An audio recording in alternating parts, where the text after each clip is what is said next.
Bueno, estas son las primeras jornadas de literatura infantil y juvenil, Elsa Bornemann, organizadas por el Centro de Literatura Infantil y Juvenil, Dylan Kifke.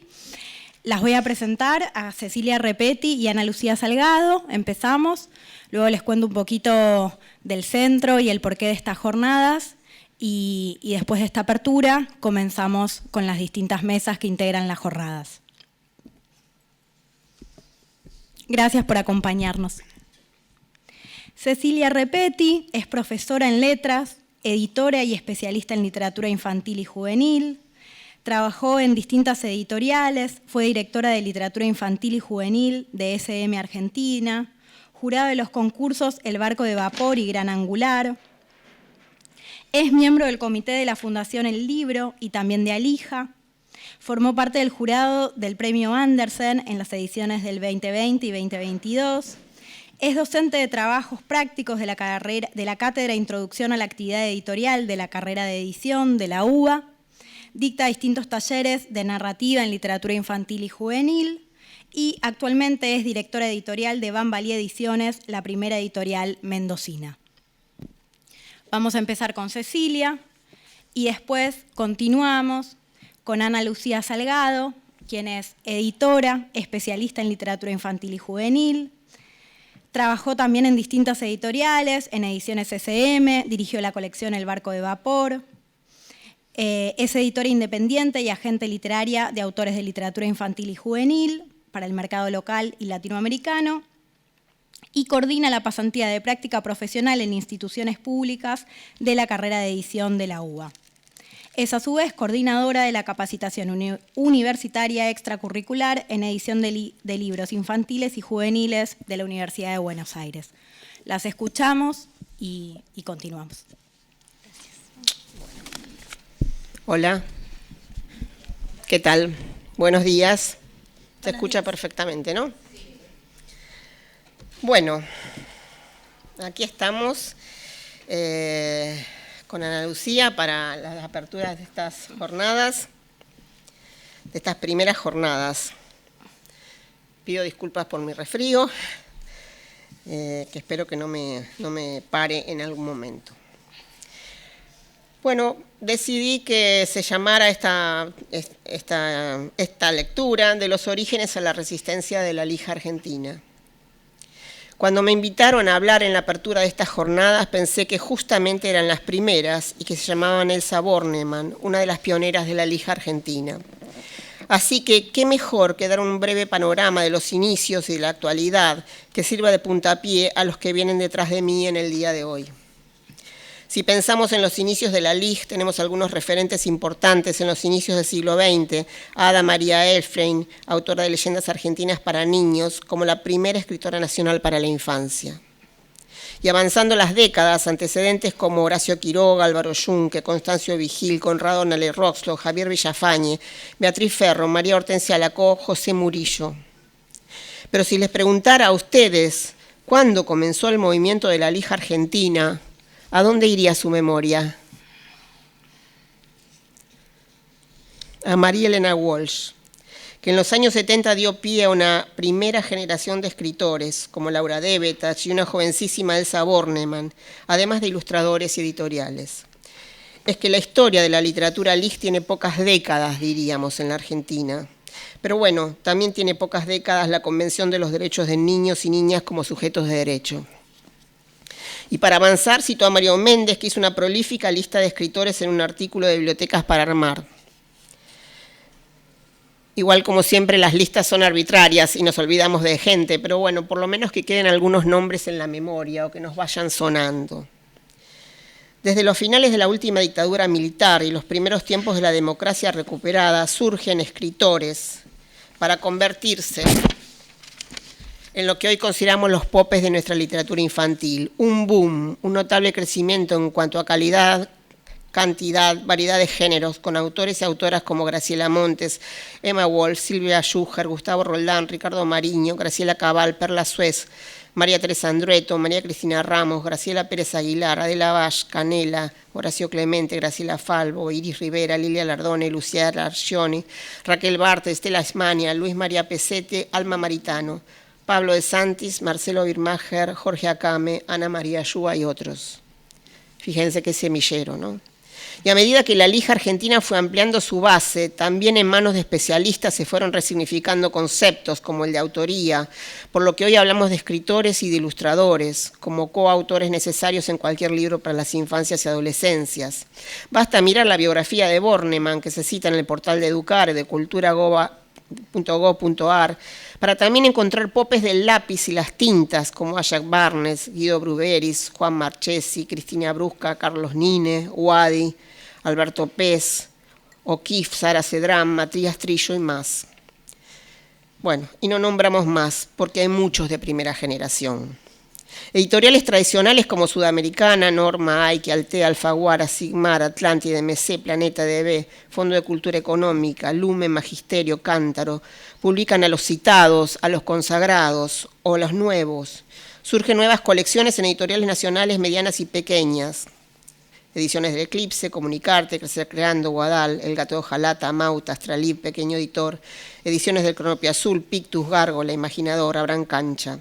Se crean o aumentan líneas de LIG en editoriales de textos, colecciones. Durante esas pocas décadas se fueron desplegando las bases de lo que hoy es el campo fértil de los libros infantiles y juveniles. Se comienzan a hibridar los tipos textuales y cuando el peso recae en la imagen que amplifica o niega lo que dice la palabra, es que aparecen los llamados libros álbum. Si hasta los temas se resistieron apenas un par de décadas, como las temáticas de la muerte o de género, y ponemos el acento en la L, en LIG, porque antes era L de literatura y ahora la L es de libros, cuando se suman las tendencias con los libros informativos, que cada vez aparecen más. Y en este mundo adultocéntrico se despliega el universo de los mediadores que forman la cadena de valor del libro.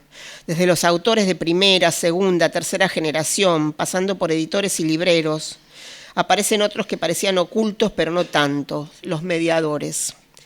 Padres, docentes, bibliotecarios, críticos, especialistas, los planes de lectura que giran como planetas en este sistema solar. La escuela, la gran dadora de leer literatura, se colocó en el centro de la cadena como mediadora.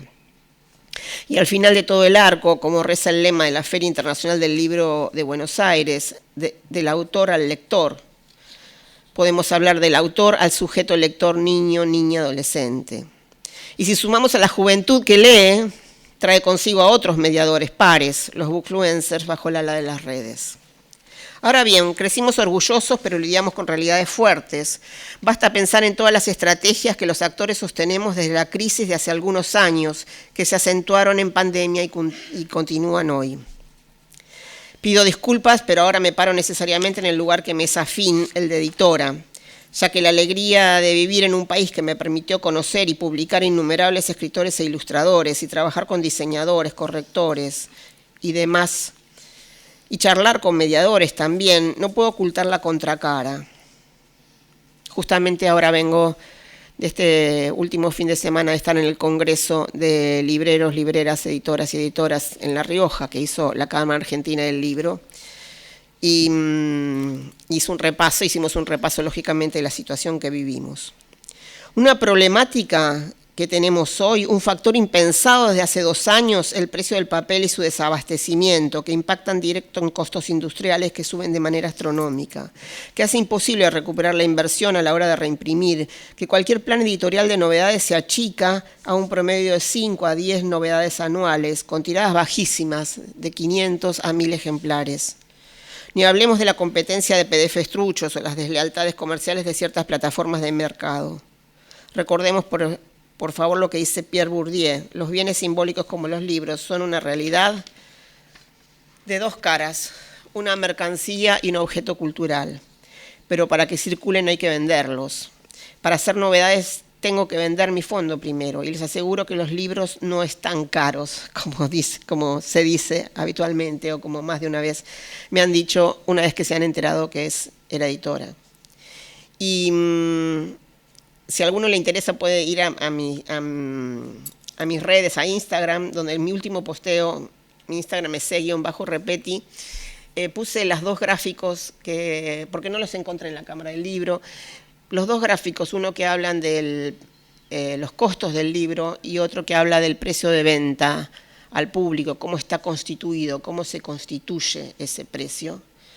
Y van a ver que los márgenes para todos son bastante escasos. Hay pequeños alivios, como la ayuda de las compras del Plan Nacional de Lecturas, o las de las bibliotecas populares, o las ferias del libro que se federalizaron, sabiendo que el libro infanto-juvenil tiene un papel estelar. Más allá del panorama trágico, es trágico, hay otras estrategias propias de argentinos resilientes. Ahora me pongo otro sayo, el de especialista del LIJ. Para eso está el trabajo de muchas instituciones que también surgieron con la democracia, que llevan adelante décadas trabajando. ALIJA, la Asociación de Literatura Infantil y Juvenil a la que pertenezco, que es una de las secciones nacionales de IBI, International Book on Board for Young People. CEDILIJ, el Centro de Difusión e Investigación de Literatura Infantil y Juvenil de Córdoba, Gitanjáfora, las redes sociales para la promoción de la lectura y la escritura con su accionar en Mar del Plata, la Fundación Mempo Giardinelli en Chaco, EDELIJ, el Espacio de Literatura Infantil y Juvenil en Mendoza.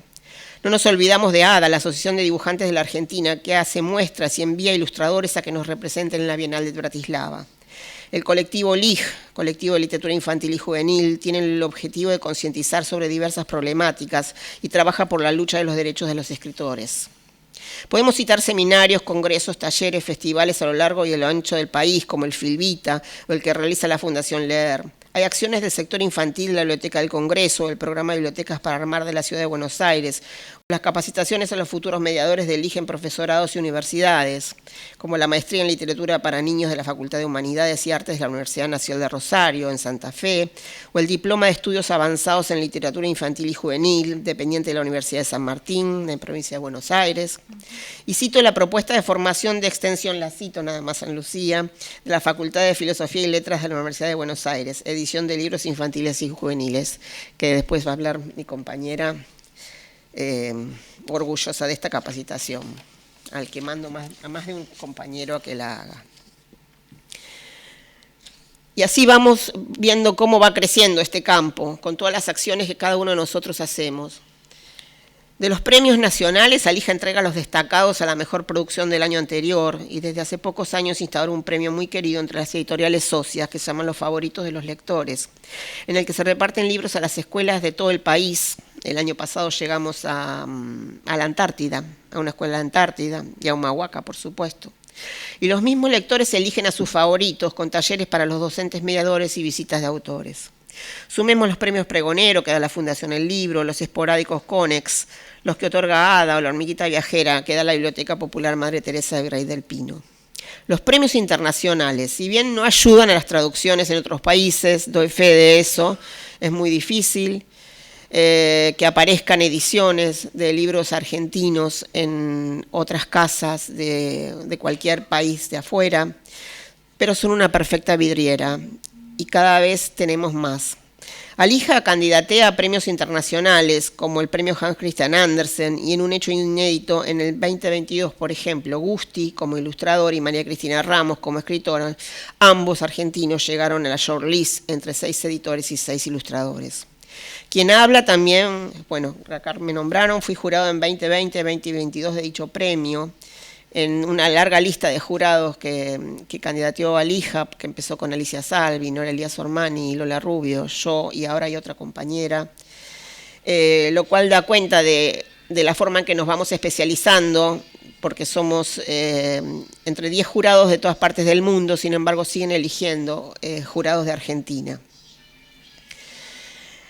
ALIJA también ha puesto otros premios de IBI como el ASAGI, lo ganaron el CEDILIJ, el programa Cuentacuentos de la Fundación Mempo Giardinelli, Casa Cuna Cuenteros a lo largo de los años. También las listas de honor de IBI, bueno, tengo acá enfrente mío una lista de honor, Sebastián Vargas y Dormirá 100 años. También candidatea al ALMA, al Astrid Lindgren Memorial Award, el que ganó Isol, recordemos. Para el 2024 están María Teresa Andrueto, Sandra Siemens, Andrea Ferrari y ALIJA misma candidateada como institución. Y del Iberoamericano, la trayectoria de la Fundación SM, lo han ganado Andrueto, Debetach, Ramos, Montes. Y este año volvimos a presentar, ALIJA volvió a presentar por segunda vez a De la Valle.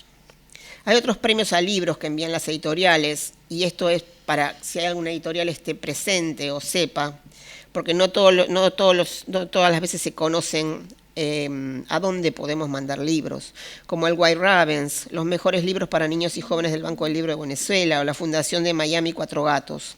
Y Argentina Key Titles, un proyecto de Cancillería que promueve la publicación de libros argentinos en los que varios libros LIG recorren las principales ferias internacionales. Por último, The New York Public Library compila una lista de los mejores 100 libros infantiles del año publicados, y entre los últimos 2 años hubo alrededor de 10 argentinos en español. Nada más ni nada menos. En este panorama, Bornemann recibió premios de prestigio como el Conex o el Pregonero de Honor y tuvo libros ganadores en el White Ravens.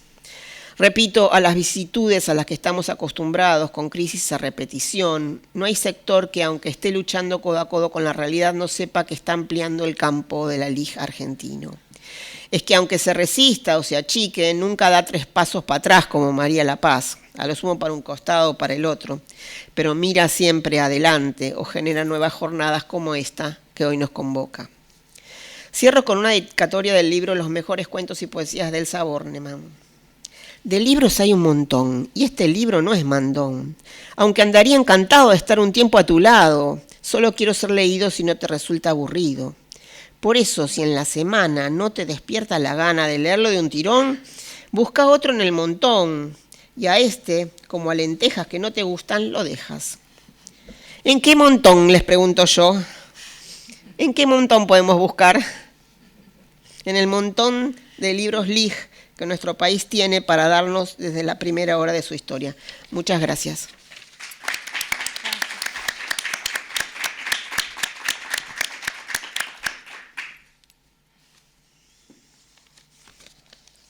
Bueno, ahora me toca a mí.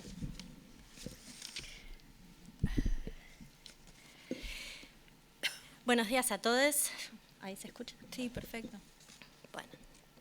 Primero quiero agradecer al Centro de Literatura Infantil y Juvenil Dylan Kifke de la Biblioteca Nacional por la invitación a participar en estas primeras jornadas de literatura infantil y juvenil Elsa Bornemann, especialmente a María Ragonese y a Solana Schwartzman, quienes me convocaron. Este breve texto que leeré se titula La mirada del editore de libros infantiles y juveniles. Cuando charlábamos con Solana sobre esta mesa, yo le planteaba que, a pesar de especializarme en literatura infantil y en edición de LIG, yo ahora estoy muy volcada a la docencia de edición y en especial de edición LIG, y que me gustaría contar sobre la experiencia que estamos llevando a cabo en la capacitación universitaria extracurricular en edición de libros infantiles y juveniles de la Facultad de Filosofía y Letras de la UBA, que co-coordino con Susana Aime. ¿Por qué? Bueno, porque para que haya literatura infantil y juvenil, primero tiene que haber libros. Y si hay libros es porque hay editores de LIG. Pero editore no se nace, se hace. Y acá entra la capacitación, la CUEX, como le decimos cariñosamente. Vaya una breve aclaración, cuando hablo de LIG, como decía Cecilia, me refiero al concepto más amplio de libros para niñas y jóvenes y no solo a la literatura infantil y juvenil. Les leo directamente del programa académico de la capacitación. Justificación. Les grandes tardaron en descubrir a les niñas, planteaba Graciela Montes en su indispensable El corral de la infancia. Recién a fines del siglo XVIII se comienza a hablar de infancia, pero a partir de allí la atención se irá focalizando hasta la producción especializada, ropa, juguetes, espectáculos, para estos nuevos consumidores. Con respecto a los jóvenes, entran en escena como sujetos interpelantes en la década del 50, pero en los momentos en que la niñez no era visible, la continuidad entre juventud y adultez no portaba marcas. Tampoco portaba marcas la literatura para unos ni para otros. En la actualidad, y desde hace unos 50 años, la literatura para niñas y jóvenes se renueva y consolida. El universo de libros infantiles y juveniles se amplía hacia otras zonas no literarias, pero contaminadas por la renovación en la producción específica para estas audiencias, por lo menos desde los objetivos de los adultos. Más allá de las intenciones económico-políticas sociales del campo, el libro infantil y juvenil ocupa un lugar destacado en las librerías, en los hogares y en la escuela. Y en tanto objeto intermediado por adultos e instituciones, su abordaje editorial aparece como complejo y muy específico. Desde aquí, el propósito es realzar y optimizar los saberes que cada participante posea o desee experimentar al editar. Se pretende, entonces, revisar los conceptos de infancia y juventud actuales y la relación entre la producción y el consumo, la circulación de los objetos libro, los paradigmas estéticos para niñas y jóvenes, la escritura y la lectura y sus destinatarios, los avances técnicos en la producción, la responsabilidad de los editores en su intervención profesional, resaltado en negritas, y como propuesta fundamental, la necesaria preparación que se requiere para dedicarse al libro infantil y juvenil. A esto le ponemos lluvia de estrellitas, como en Instagram. Esta propuesta surge desde la Cátedra Libre de Edición y Proyecto Social Boris Spivakov, de la Facultad de Filosofía y Letras, de la cual las coordinadoras formamos parte, con el afán de cubrir campos vacantes en la capacitación formal disponible para los editores, graduados o de oficio, entre los cuales la edición de libros infantiles y juveniles se destaca porque, agarramos de nuevo el resaltador, no hay otras formaciones similares para un nicho editorial que resulta de alto impacto en la sociedad. Objetivo general. La capacitación se propone avanzar en la sistematización de los conocimientos específicos de este campo editorial, conformados por saberes de múltiples disciplinas que convergen en la práctica, centrándose en las problemáticas y los desafíos que implica gestionar publicaciones para niñas y jóvenes en la actualidad. Hasta ahí el programa. Entonces, el concepto central que articula esta capacitación es la conformación de esta mirada del editor ELIG. El campo de los libros infantiles y juveniles está plagado de buenas intenciones, del gran abanico de adultos que lo atraviesan, todo tipo de mediadores. Madres, padres, familiares, docentes, pedagogos, bibliotecarios, especialistas, gente del área de la salud y del trabajo social, etc. No pretendo ser irónica con esto, las buenas intenciones son constitutivas de la mirada sobre las niñas y adolescentes, a quienes en tanto menores de edad hay que proteger, educar, acompañar en su desarrollo.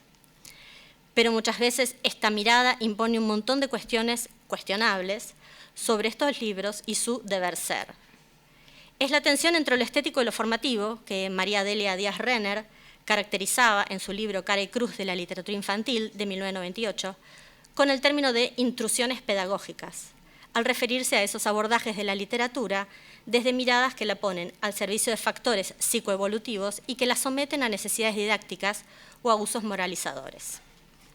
Hay múltiples espacios de formación para estos adultos que mencionábamos al respecto de enmendar estas intrusiones pedagógicas en las mediaciones con libros y literatura que hacen. Pero en el área de la edición del IG estaba la vacancia y estos temas prácticamente no entraban en las formaciones académicas generales de edición, tanto en la carrera de edición como la de letras de la UBA y otros espacios similares. La edición LIG tiene una especificidad que no da igual tenerla o no tenerla. Hay que construir esa mirada de editor ELIG, tanto para lo conceptual de un catálogo infantil como para lo técnico de la edición propiamente dicha, libro a libro.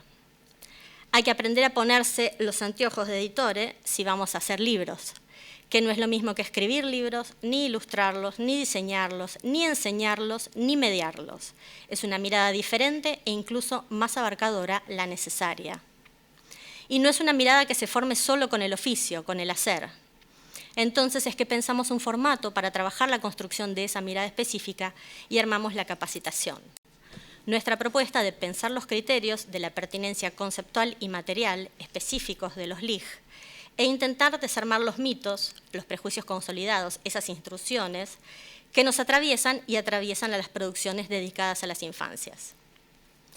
En la capacitación desarrollamos esa mirada de editorial a lo largo de 6 seminarios que van entrando en tema de lo macro a lo micro y desde diferentes disciplinas. El seminario 1, Infancias y Adolescencias, Nuevo Público Lector, Nuevo Campo Literario, que dicta Florencia Lamas, está para definir el campo de los LIG, las intrusiones que operan en él y otras tensiones en torno a ese público específico.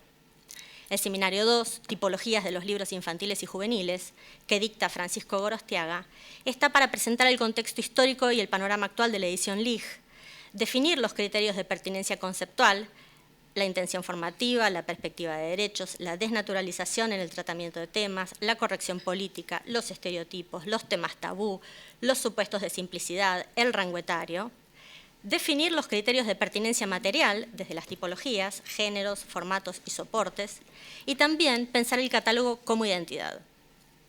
El seminario 3, Diseño e Ilustración en los libros infantiles y juveniles, que dictan Daniel Roldán y Tamara Conforti, está para trabajar el diseño, lecturabilidad y legibilidad, la puesta en página, la dramática de la secuenciación, la relación texto-ilustración, lenguajes, gusto, moda, adecuación.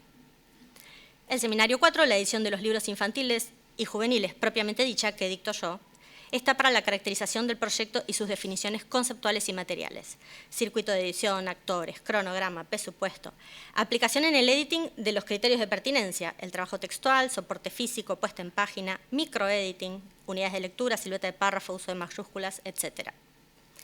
El seminario 5, libros para niñas y jóvenes, artefacto cultural mediado, que dicta Daniela Zulay, presenta la mediación y promoción de la lectura desde la editorial, la evaluación, selección y prescripción del IG, la planificación de proyectos, prensa y crítica literaria específica. Y el seminario 6, Praxis de la edición, espacio de taller, que dicta Melina Agostini, donde se pone en práctica todo lo visto en la capacitación en un proyecto de reedición de un libro clásico argentino. Hemos trabajado con Marilena Walsh y trabajamos con Javier Villafañe. El recorrido por estos saberes / aprendizajes que pensamos va desde conceptualizar la mirada del editor Elig hasta ponerla en práctica, entrando a los mismos temas desde las distintas disciplinas de nuestro equipo docente, en el que todos practican o han practicado la edición, lo que potencia el trabajo con los temas. Respecto del alumnado de la capacitación, se ha probado un acierto haberla planteado desde la facultad como un espacio de transferencia y no de grado, es decir, que es abierta a la comunidad y no hay requisitos académicos, como tener un título universitario, para cursarla. Esto se vio y se ve comprobado en cada cohorte de alumnos, donde hay docentes, bibliotecarios, autores, ilustradores, diseñadores, además de editores de oficio o titulados, lo que de por sí ya enriquece la cursada. Creemos que dimos en la tecla porque quienes no traían formación alguna se llevan una linda caja de herramientas para enfrentar la tarea de editar. Y para quienes ya traían saberes LIG, el ponerse todo el tiempo estos anteojos de editores que proponemos les ayuda a fortalecer esta mirada y el camino profesional. Para cerrar, quisiera rescatar que como resultado no buscado, pero felizmente conseguido, la capacitación se va consolidando también como un espacio para la discusión sobre la edición del LIG, otra área bastante vacante en el campo que nos convoca. Haré 2 menciones agradecidas de lugares donde esto sí pasa. En el taller de traducción LIG que coordinan Eleonora González Capria y Francisco Gorostiaga en Filvita, del que soy fanática, y este nuevo espacio de las jornadas Bornemann, donde nos encontramos hoy, que nos ha convocado para estos menesteres. Quedan todos invitados a aprobarse con nosotros los anteojos de Editora LIG. Muchas gracias.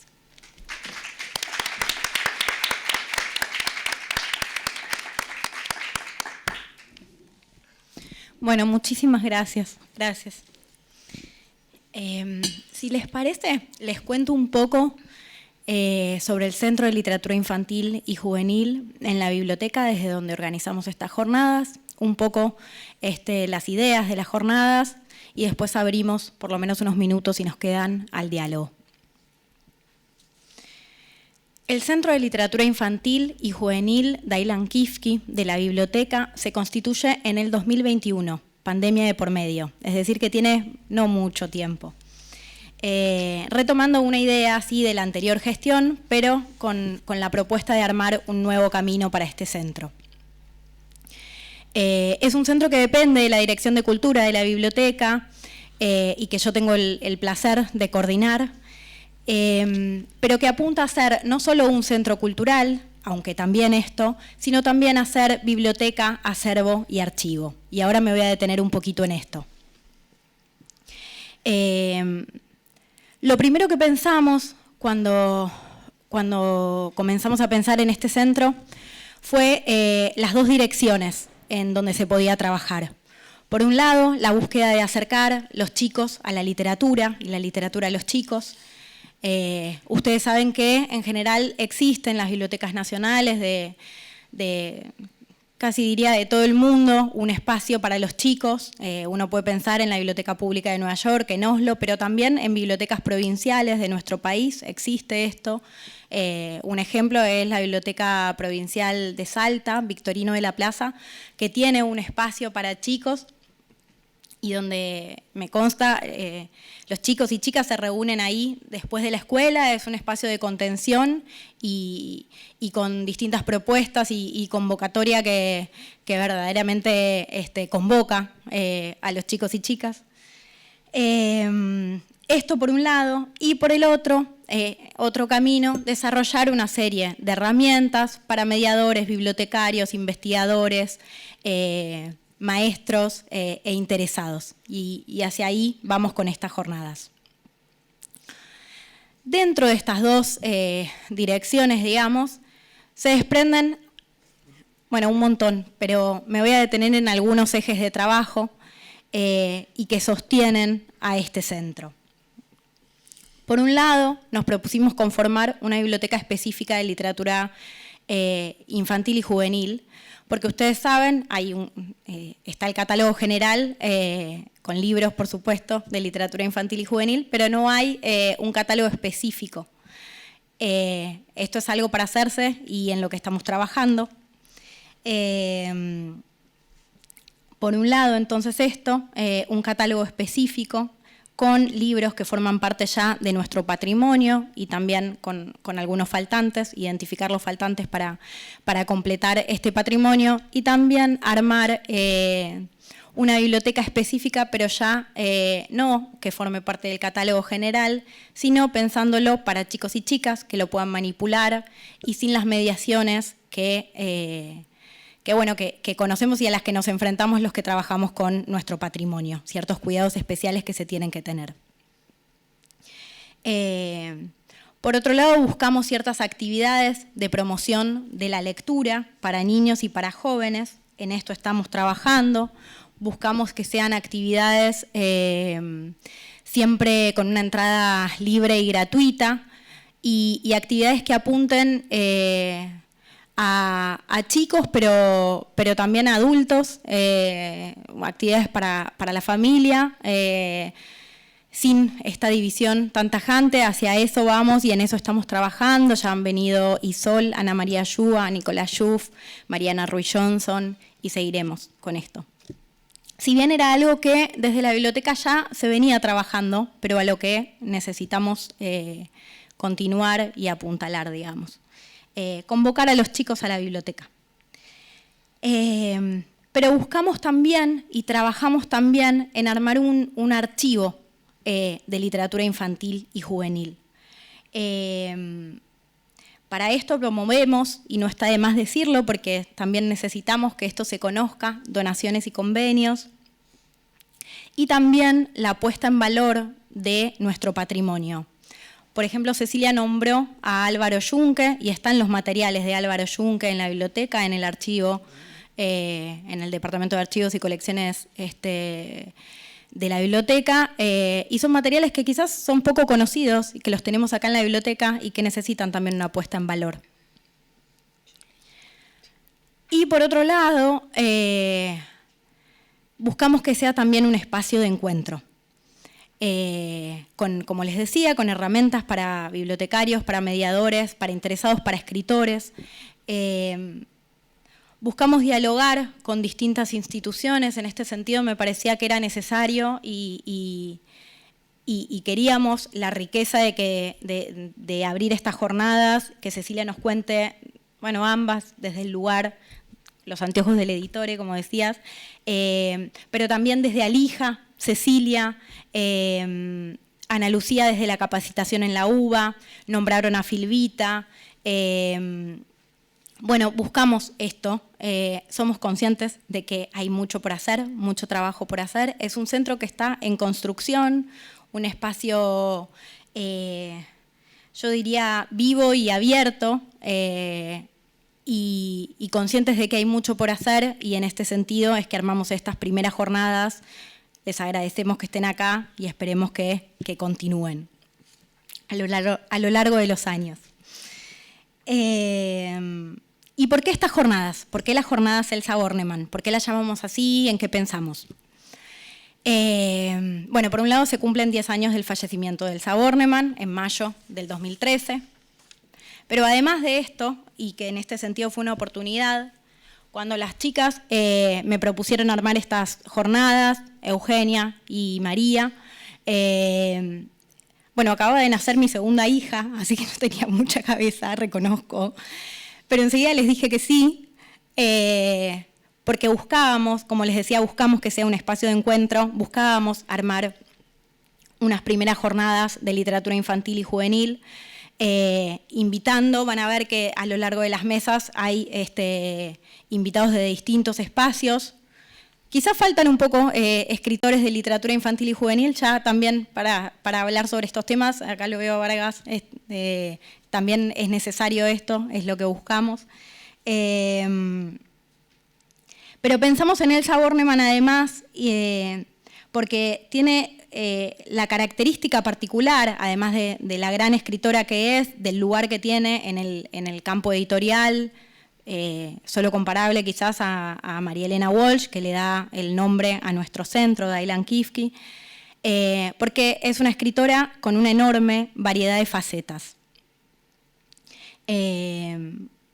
Bueno, lo más conocido es su escritura en narrativa, pero ella escribía también poesía.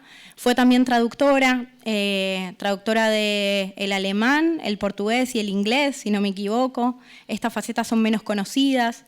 Fue también editora, y una editora que buscaba publicar, desde la editorial latina buscaba publicar textos que no habían sido escritos exclusivamente para chicos, pero que puedan ser leídos para chicos, tenía esta búsqueda. Les voy a mostrar, si quieren pasarlos, unos libros que forman parte de nuestro patrimonio, y son dos libros, una antología, en donde se ve su lugar como editora de Bornemann, estas facetas menos conocidas, y también las traducciones de ella, porque también era menos conocida como traductora, y después hay también dos libros que fueron editados acá en la biblioteca, en donde editamos reeditamos textos de Bornemann, como para que los puedan ver. Así, un chiquitito de nuestro patrimonio. Y entonces la figura de Bornemann atraviesa las distintas mesas de estas jornadas. Van a ver que hay una mesa de traducción, una mesa de edición, una mesa de poesía y de narrativa, y finalmente vamos a cerrar con distintos escritores, no necesariamente que escriben para un público infantil, en donde van a leer la obra de Bornemann.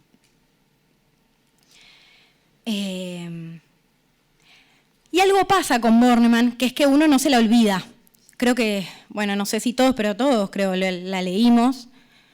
Yo me acuerdo cuando la leí, que estaba en la escuela, me acuerdo la sensación que me produjo, que debe ser bastante compartida. Había leído Manos, el libro, el cuento más conocido, ¿no? Y me acuerdo que tenía que salir al patio de la escuela y que me decían, dale, vení, no me acuerdo qué juego era, pero me decían, dale, vení, y yo sentía el cuerpo inmovilizado, no podía salir a correr. Había leído este cuento, ¿no? Dale, vení. Y vieron esa sensación medio contradictoria de que, por un lado, que tiene el terror, ¿no? Que uno se siente, está aterrorizado, pero también siente placer, ¿no? Por eso. Pero entonces, para calmarme, porque realmente tenía que salir, dije, esto es un cuento, me dije, no era tan chica. Y ahí dije, claro, esto lo hizo una escritora. Y hacia ahí queremos ir nosotros, a la sensación, a la lectura, a ese asombro por la lectura. Eso es lo que queremos reponer en estas jornadas. Creo que es un cuento muy conocido, no sé si, bueno, probablemente muchos lo leyeron cuando eran chicos. Manos, ¿no? Son tres amigas que están en la casa, son Oriana, Camila y Martina, están en la casa de Martina. Voy a invocarla, voy a leerles un fragmento porque me tenté y la verdad es que vamos a cerrar con esto las jornadas, pero para reponerla a Bornemann. Son tres amigas, bueno, se lo deben acordar, están en la casa de Martina, la familia, la abuela se descompone, entonces la tienen que llevar al hospital, la familia se va, se quedan las tres chicas solas, las tres amigas, se desata una tormenta, es de noche, no pueden dormir, están asustadas. De las tres, Oriana es la más temerosa, entonces duermen una cama al lado de la otra, Oriana duerme en el medio. Y Oriana le pide a Martina, que es la dueña de casa, que si puede ir a buscar velas, que tiene miedo, pero Martina también tiene miedo, y entonces la quiere ayudar a su amiga y se le ocurre esta idea de agarrarse fuerte de las manos. Y se agarran las 3 amigas fuerte de las manos, y así pasa el miedo, se tranquilizan, la tormenta cesa y logran dormirse. Al otro día llega la familia, la abuela está bien, les preguntan por qué, le dicen qué valientes que son, y entonces Oriana le dice, mirá, la verdad fue gracias a la idea de Martina. Y entonces dicen, ¿qué hicieron? Y les cuentan, les leo un fragmentito. Dice, entonces las 3 amiguitas les contaron, nos tapamos bien, cada una en su cama como ahora. Estiramos los brazos así, como ahora. Nos dimos las manos con fuerza, así como ahora. ¿Qué impresión les causó lo que comprobaron en ese instante, María Santísima? Y de la misma manera, no se libraron ni los padres ni la abuela. Resulta que por más que se esforzaron, estirando los brazos a más no poder, sus manos infantiles no llegaban a rozarse siquiera. Y había que correr las camas laterales unos 10 centímetros hacia la del medio para que las chicas pudieran tocarse apenas las puntas de los dedos. Sin embargo, las 3 habían realmente sentido que sus manos les eran estrechadas por otras. No bien llevaron a la acción la propuesta de Martina. ¿Las manos de quién?, exclamaron entonces, mientras los adultos trataban de disimular sus propios sentimientos de horror. ¿De quiénes?, corrigió Oriana con una mueca de espanto. Ella había sido tomada de ambas manos. Manos, 4 manos más aparte de las 6 de las niñas, moviéndose en la oscuridad de aquella noche al encuentro de otras, en busca de aferrarse entre sí. Manos humanas, manos espectrales. ¿Acaso a veces, de tanto en tanto, los fantasmas también tengan miedo y nos necesiten? Bueno, está buenísimo. Hay mucho más para detenernos, en Un elefante ocupa mucho espacio, La prohibición en el 77, el trabajo que hace con la oralidad Bornemann, un poco más en su trabajo de editora, menos conocido, de traductora también, los libros en el patrimonio de nuestra biblioteca. Creo que también es su trabajo con distintos artistas plásticos, que esto también lo queríamos reponer, también en este sentido van a venir ilustradores a las mesas, que fue una idea de María. El trabajo también con la imagen es algo en lo que también se detenía Bornemann. Pero voy a ir directo a una frase de ella, y ya como para cerrar y abrir entonces las distintas mesas de las jornadas, que dice Bornemann, ¿no? La literatura infantil es muchas veces vista como literatura de segunda. Una frase muy conocida. A mí el interlocutor adulto no me interesa tanto como los chicos. Me gusta ser de los primeros escalones. Que le pase a los chicos como me pasó a mí con muchos autores, que gracias a ellos seguí leyendo. Hacia ahí es donde queremos ir desde el Centro de Literatura Infantil y Juvenil de la Biblioteca. En este sentido es que armamos estas jornadas, somos conscientes de todo el trabajo que hay por hacer, son unas primeras jornadas, es un espacio en formación, les agradecemos realmente que estén acá, yo les quiero agradecer a Ana Lucía y a Cecilia, y si les parece, abrimos las distintas mesas de las jornadas. Gracias.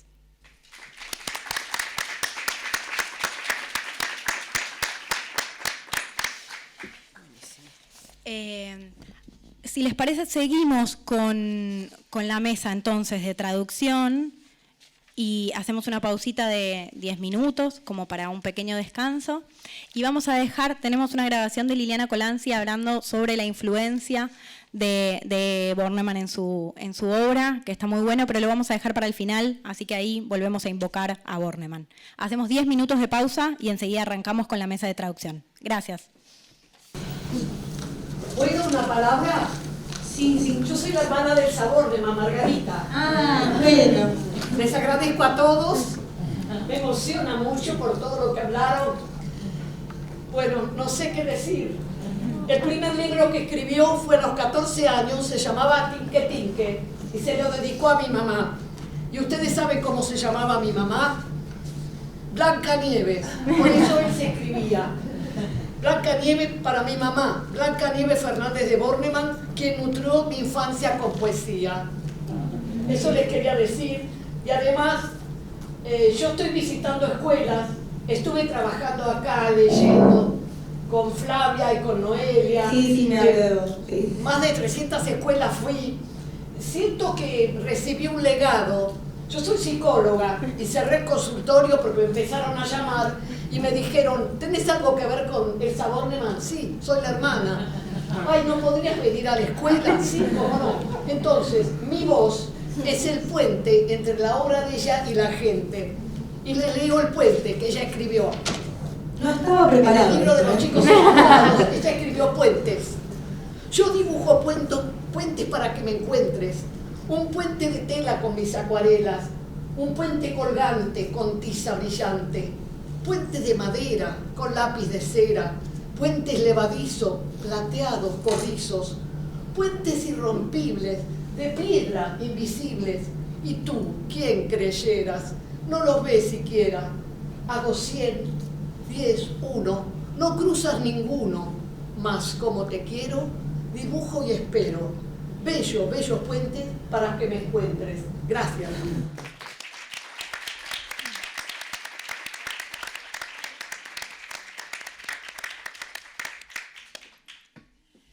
Bueno, gracias. Enseguida seguimos con la mesa de traducción. Muchísimas gracias.